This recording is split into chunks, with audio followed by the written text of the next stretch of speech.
Seguimos con el segundo bloque de Senado Internacional. Estamos con el doctor Edgardo Torija Sane, hablando de la situación de la economía mundial.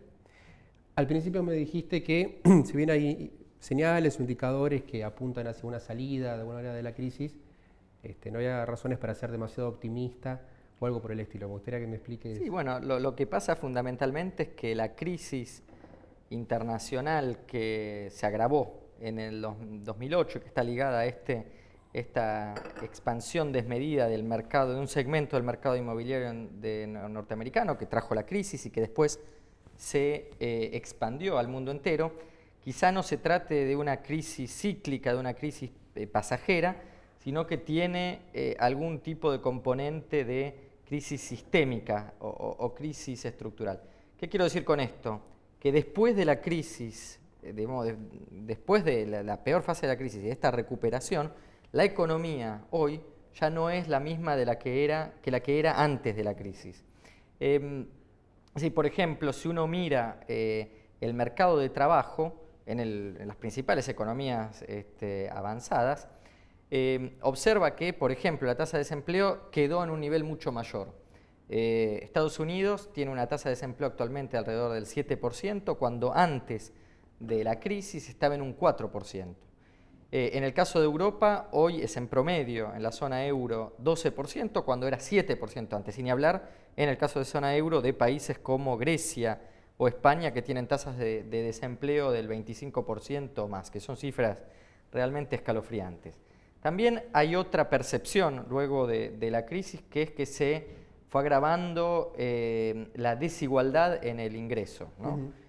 Es decir, que hay una concentración de la riqueza que se reforzó entre antes y después de esta crisis. Por ejemplo, el libro que hoy está más de moda, digamos, escrito por los economistas, es uno de un francés que se llama Thomas Piketty, profesor Piketty, que escribió una obra que se llama El Capital en el siglo XXI, en donde describe, en donde ilustra con datos históricos esta evolución en la concentración de la riqueza. Bueno, este fin de semana se le cuestionó, el diario Financial Times le cuestionó a este libro, que es un bestseller, le cuestionó un poco la rigurosidad en la construcción de la base de datos, lo que no quita que lo que sí se está observando en las principales economías es que el estado de bienestar está soportando una tremenda embestida como producto de las crisis, ¿no? que se van reiterando. En Estados Unidos hoy tenemos hay 46 millones de pobres, sigue siendo la primera economía mundial, sigue siendo una de las economías más ricas en términos de producto per cápita, pero esta tendencia a la desigualdad la hizo rezagar en términos de, por ejemplo, a Estados Unidos en términos de acceso a la salud y otros indicadores de desarrollo humano también se han degradado.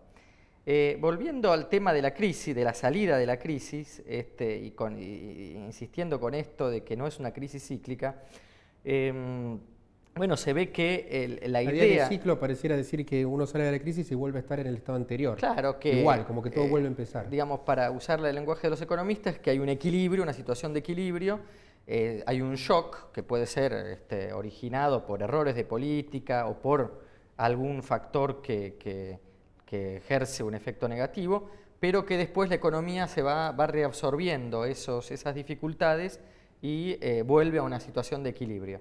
Acá, digamos, lo que está ocurriendo es que hay por ahí quizás una lectura errónea de quienes piensan que la crisis es cíclica. Por ejemplo, podría cuestionarse que la manera de salir de la crisis es a través de las políticas monetarias expansivas. ¿Por qué? Porque los bancos centrales lo que están tratando de hacer es que se reinicie un nuevo ciclo de endeudamiento que permita de nuevo revitalizar el sector de la construcción, el sector inmobiliario, el consumo de bienes durables. Pero lo que ocurre es que con la, digamos, presión, con la compresión salarial, con el aumento del desempleo, es difícil que las familias decidan reendeudarse porque su situación hoy es más complicada, y no solo eso, sino que sería incluso lógico por parte de la familia, si las perspectivas son más bien negativas, que traten de ahorrar más y no endeudarse. Entonces, Con esto quiero decir que no se puede volver al mundo que era del mundo de antes porque el mundo cambió. Por eso no es una crisis cíclica, ¿no? Así que me parece que transcurre el tiempo, hay una recuperación, pero no se vuelve al viejo mundo, sino que estamos en un mundo completamente nuevo. Clarísimo. Y en relación con, saliendo un poco de Europa y Estados Unidos, en relación con China y las economías emergentes, ¿cómo las ves? Justamente una de las tensiones estructurales de la economía mundial tiene que ver con los cambios en la base productiva a nivel global. ¿Qué quiero decir con esto? Bueno, en los últimos 20 años se intensificó un cambio en la economía mundial que tiene que ver con, por un lado, la revolución en las tecnologías de comunicación y de transporte, y también el desmantelamiento de las restricciones a los flujos de comercio y financieros, que permitió simplemente que las empresas multinacionales traten de deslocalicen su producción aprovechando un costo de la mano de obra más barato, por ejemplo, en Asia y en China. China es el claro ejemplo de esto. Ahora, esta disociación entre producción, esta disociación geográfica entre producción y consumo, trae aparejado tensiones. Bueno, Asia y China fue un gran receptor en los últimos 20 años y lo sigue siendo de inversiones directas extranjeras, pero no solo es Asia, también, por ejemplo, México, que recibió, en donde se produce, donde la industria textil norteamericana decidió sentar su base, ¿no? Entonces, es decir, la industria textil norteamericana, en vez de producir en Estados Unidos, produce en México, pero el consumo sigue siendo mayormente en Estados Unidos. Bueno, ahora, ¿por qué esto es una tensión estructural? Porque justamente hay incrementos de productividad muy importantes, incremento en la cantidad producida de bienes, y también ejerce un cierto efecto disciplinador en la dinámica salarial en los principales países del centro. ¿Por qué? Porque es más fácil para una empresa producir pagando salarios bajos en Asia o en México que pagar los salarios que normalmente se pagan en las economías avanzadas. También hay otro fenómeno, otra tensión, que es que los países entran a jugar una competencia fiscal. ¿Por qué? Porque si si los estados deciden cobrar impuestos altos a las empresas o a las grandes riquezas, lo que puede ocasionar es que esas grandes riquezas o esas empresas se vayan a otro país que les permita mejores condiciones fiscales. Entonces eso también mina un poco las bases del estado de bienestar, que es justamente la redistribución de la riqueza. Entonces, en ese sentido, el caso de China, por ejemplo, es muy interesante. ¿Por qué? Porque China hoy es un país que está produciendo alrededor de 15-18% del producto mundial, pero que consume mucho menos que eso. Un quinto del producto mundial produce. Un poco menos de un quinto del producto mundial produce China, pero cuando hablamos de consumo, por ejemplo, 1.300 millones de chinos consumen más o menos lo mismo que solamente 80 millones de alemanes, ¿no? Entonces, China se inserta al mundo, produce una cantidad importante de bienes. Otro caso interesante es India, que hace un poco lo que China, pero en el sector de servicios, ¿no? Entonces, es muy común que las empresas deslocalicen a India, donde parte de la población habla inglés, todo lo que es call center, todo lo que es atención al público en inglés.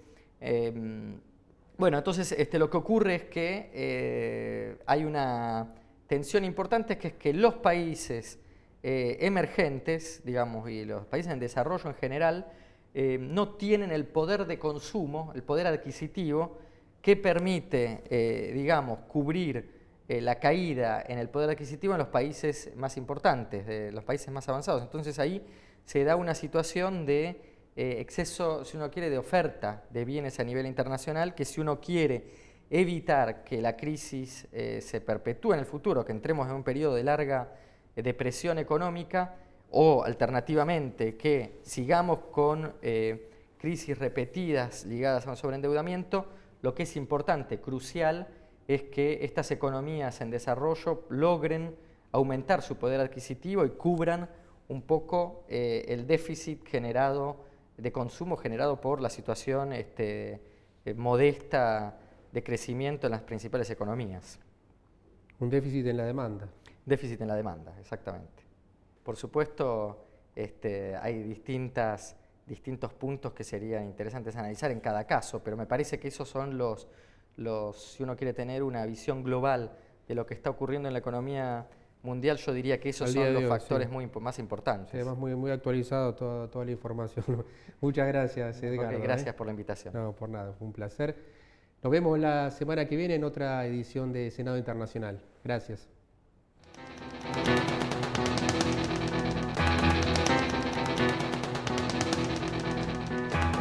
Vamos.